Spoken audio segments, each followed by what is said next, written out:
Comment citer ses sources? Le style note de bas de page. Le style note de bas de page connaît plusieurs appellations. Nous pouvons utiliser le terme note de bas de page, le style Dionne ou encore le style Bernard Dionne, ou d'autres utilisent le terme la méthode traditionnelle. Peu importe la manière de le nommer, nous faisons toujours référence au même style bibliographique et aux mêmes règles de présentation des références. Un rappel important. Le choix de la méthode à utiliser dans vos travaux est décidé par chaque enseignant. Que ce soit en style APA, note de bas de page ou autre, assurez-vous de respecter les consignes du travail à réaliser. En cas de doute, n'hésitez pas à clarifier cette question avec votre enseignant ou votre enseignante.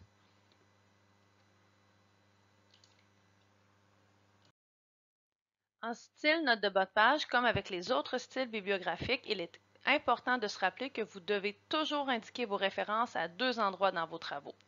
Premièrement, comme indiqué à gauche de l'écran, vous devez indiquer dans votre texte à l'endroit où vous avez emprunté les mots ou les idées de quelqu'un d'autre.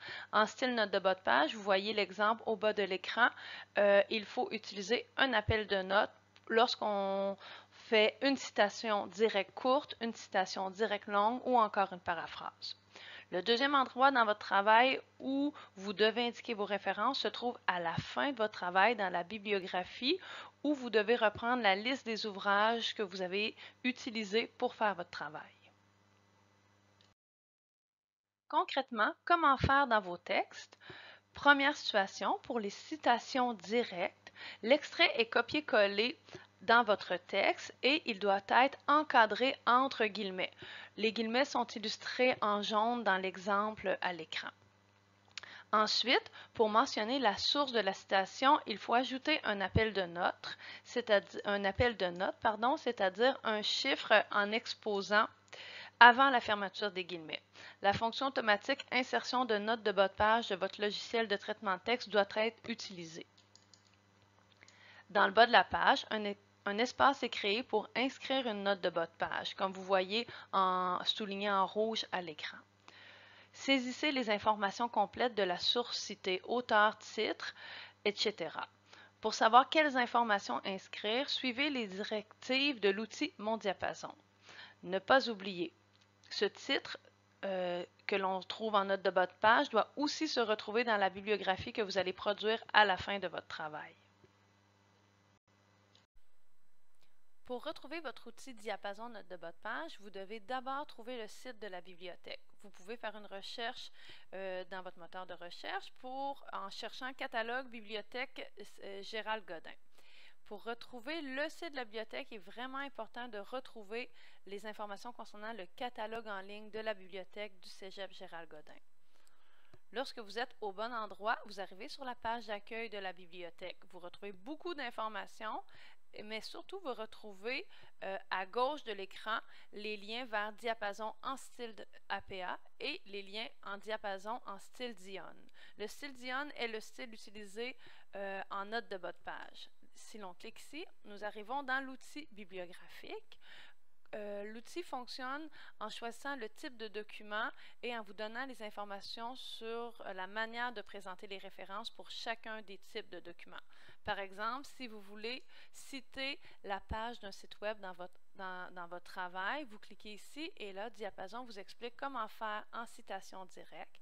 Il faut faire un appel de note de bas de page et dans la note de bas de page, il faut indiquer le prénom, le nom de l'auteur en majuscule, virgule, l'espace, ouvrir les guillemets, le titre de la page et ainsi de suite jusqu'à la fin de la note. Diapason vous donne aussi un exemple concret pour vous permettre de mieux comprendre comment présenter les informations. On vous indique ensuite comment faire une paraphrase et enfin, on vous présente comment donner les références d'une même source mais en bibliographie. Important, vous pouvez remarquer que les informations en bibliographie ne sont pas présentées dans le même ordre qu'en note de bas de page. C'est pour cela qu'il est important de suivre les directives de Diapason pour bien réussir vos références. Autre information utile dans Diapason, dans la première colonne, vous avez la section Directives générales. Diapason vous explique les bases de la méthode de citation en note de bas de page, comment citer un extrait, comment modifier une citation et surtout, il vous présente les abréviations. si vous n'avez jamais travaillé avec les abréviations latines, je vous invite à aller lire cette section-ci, puisqu'on vous présente différentes abréviations latines que vous pouvez utiliser en note de bas de page afin d'alléger. Au lieu de répéter plusieurs informations dans des notes de bas de page, il est possible de les utiliser et vous voyez dans les exemples comment celles-ci peuvent vous aider à avoir des notes de bas de page qui sont plus brèves.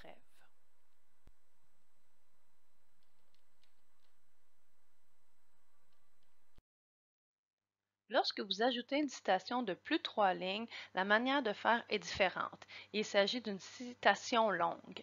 Dans ce cas, il n'y a pas de guillemets qui encadrent le texte copié-collé. Le texte est plutôt mis en retrait dans un paragraphe séparé à interligne simple. Vous pouvez voir l'exemple en jaune à droite, alors que le texte de l'étudiant, Guy Debord propose une vision particulière du spectacle, 2 points, et là on retrouve la citation longue qui est mise en retrait à droite et en interligne simple. Important, à la fin de la citation, nous retrouvons l'appel de notes en rouge ici, qui renvoie une note de bas de page qui indique à quel endroit la citation a été prise, tel qu'indiqué dans l'outil Mon diapason Dionne. Ne pas oublier, ce titre doit aussi se retrouver dans la bibliographie que vous produirez à la fin de votre travail. Lorsque l'on reprend une idée précise d'un texte, mais en le reformulant dans ses propres mots, il ne s'agit non pas d'une citation, mais d'une paraphrase. Dans ce cas, il n'y a pas de guillemets puisque ce sont vos propres mots. Il est donc essentiel d'ajouter l'appel de notes à la fin du paragraphe afin d'attribuer à qui de droit les idées mises de l'avant dans votre texte. Comme vous voyez dans l'exemple à droite de l'écran, aucun guillemet n'ont été intégrés dans le texte, simplement un appel de notes, ici le 1, qui renvoie au texte d'où provient l'idée qui a été mise de l'avant. Ne pas oublier, ce titre doit aussi se retrouver dans la bibliographie que vous produirez à la fin de votre travail. Enfin donc, la bibliographie est une liste complète de tous les ouvrages cités dans votre texte ainsi que ceux qui vous ont aidé dans votre réflexion. Les titres peuvent être regroupés par section selon le type de document. Dans l'exemple ici, nous voyons que les ouvrages ont été regroupés ensemble, les ouvrages de référence, les livres, les sites Internet et les articles de périodiques. Dans chaque section, les ouvrages sont présentés par ordre alphabétique du nom de famille des auteurs. Lorsqu'il n'y a pas d'auteur, la référence est classée au titre en ignorant les articles, la lettre. Chaque référence doit avoir un retrait d'environ 1 cm au début de la deuxième ligne et des lignes subséquentes. Comme vous voyez en rouge dans la section Exemple, le titre de Jacques Roy, la première ligne se retrouve enlignée à gauche avec tous les autres titres et les lignes subséquentes ont un retrait. Cela permet de mettre en évidence le nom de famille de l'auteur pour l'ordre alphabétique. Enfin, une précision, certains préfèrent utiliser le terme médiagraphie plutôt que bibliographie. Dans les deux cas, il s'agit de la liste des ouvrages à la fin d'un travail. C'est à vous de choisir quel terme vous préférez. Souvent, les personnes qui utilisent le terme médiagraphie font référence au fait que plusieurs médias se retrouvent dans la liste des ouvrages, médias papier, médias numériques. Enfin, si l'on résume, en note de bas de page, lorsque l'on fait une citation, c'est-à-dire un copier-coller, comme indiqué à gauche de l'écran, il faut toujours encadrer le texte copier-coller par des guillemets. Il faut mentionner la source, ici dans ce cas-ci par un appel de note de bas de page, et il faut rédiger la référence complète en bibliographie. Si l'on regarde à droite de l'écran, lorsqu'on est en situation de paraphrase, c'est-à-dire que nous reformulons les idées de quelqu'un d'autre, il faut modifier la structure de la phrase et les termes. Donc, il n'y a pas de guillemets, mais il faut absolument un appel de note de bas de page qui indique dans la note de bas de page d'où proviennent les idées et il faut aussi rédiger la référence complète en bibliographie.